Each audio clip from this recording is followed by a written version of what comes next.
Амансыздарбы? Бүгін біздің өлкөдө өтө ашыкча, өтө резонанстуу окуя болуп тур. Ал окуя жаш активисттердин, айрым саясатчылардын жарандык коомдо өзлөрүнүн пикирин билдиргендердин үйүнүн тинтилиши жана алардын камалышы. Бул демек эмнеден кабар берет? Ар бир адамдын оюнун камалышынан, укугунун камалышынан, сөз эркиндигинин камалышынан кабар береби? Аларды камоо менен, аларды коркутуу менен маселе чечилеби?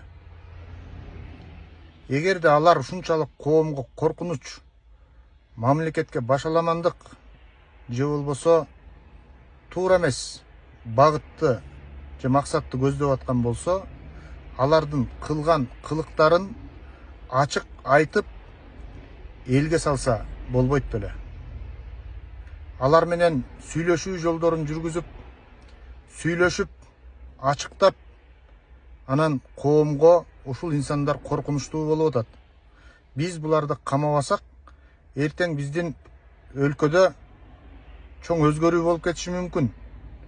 Ал коркунучтар мындай деп билгениңер болсо, билгениңерди айтсаңар жакшы болмок. Биздин баш мыйзамыбызда дагы жазылып турат. Биздин салтыбызда дагы, наркыбызда дагы бул нерсе бар го. Адамдын оюн, адамдын эркиндигин камаганды өзгөчө биздин кыргыз жакшы көрбөйт. Чектегенди жакшы көрбөйт.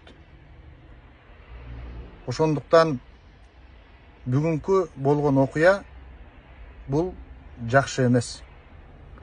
Бүгүнкү биздин коомубузда болуп жаткан дүрбөлөң бул жакшы эмес. Бүгүнкү адамдардын камалышы, активисттердин, журналисттердин, блогерлердин, айрым саясатчылардын 2 суткага камалып турушу бул биздин оюбузга өтө чоң бүлүк салат. Биздин дегенибиз элдин оюна бүлүк сала турган маселе деп эсептейм. Анткени эл ойлойт, баарын эле четинен камай береби? Сүйлөгөндү эле камайбы? Унчукпашыбыз керекпи? Коркуп отурушубуз керекпи? Деген ойлор өзүнөн өзү жаралат. Ошондуктан бүгүн камалган инсандарды эртең кеч болуп кете электе бошотуп койсоңуздар эң жакшы болот. Алар менен андан көрө сүйлөшүүлөрдү жүргүзгүлө. Алар менен андан көрө тактоо иштерин жүргүзгүлө. Алар менен жалпы элге салып, жалпы журтка айтып, билгениңер болсо ачыктап уяткаргыла. Эгер ошончолук эле коомго коркунуч жаратып аткан болсо. А бүгүн минтип камоо жолу менен, бүгүн минтип коркутуу жолу менен эч максатыңыздарга жетпейсиздер. Биз мыйзамдуу мамлекетте жашайбыз. Демек, ар бир адам мыйзам бузуп аткан болсо, анда ал жооп берет. Бирок минтип дароо камап, дароо аларды коркутуп, алардын үй бүлөсүнө бүлүк салып, алардын жай турмушуна бүлүк салуу менен иш жакшы жагына чечилбейт.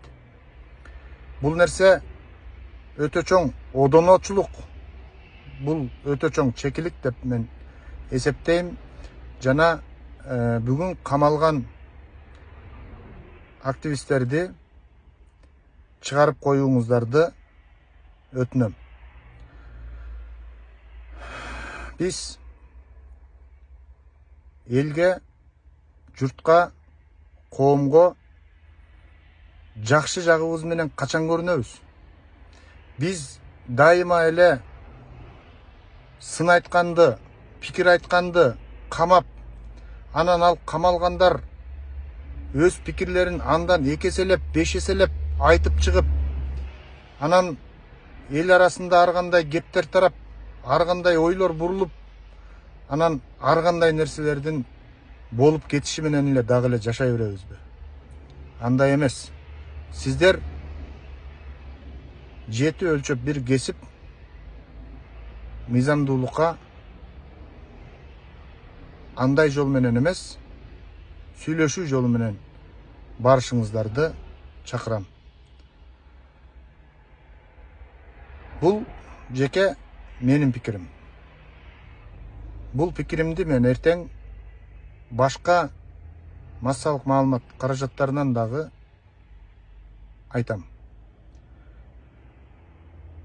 Биз дагы бир ирет кайталайм, оюбузду каматпайлы, укугубузду каматпайлы, сөз эркиндигибизди каматпайлы, дегиле эркин турмушубузду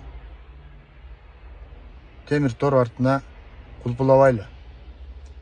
Андай элдин, андай мамлекеттин келечеги жакшы болбойт.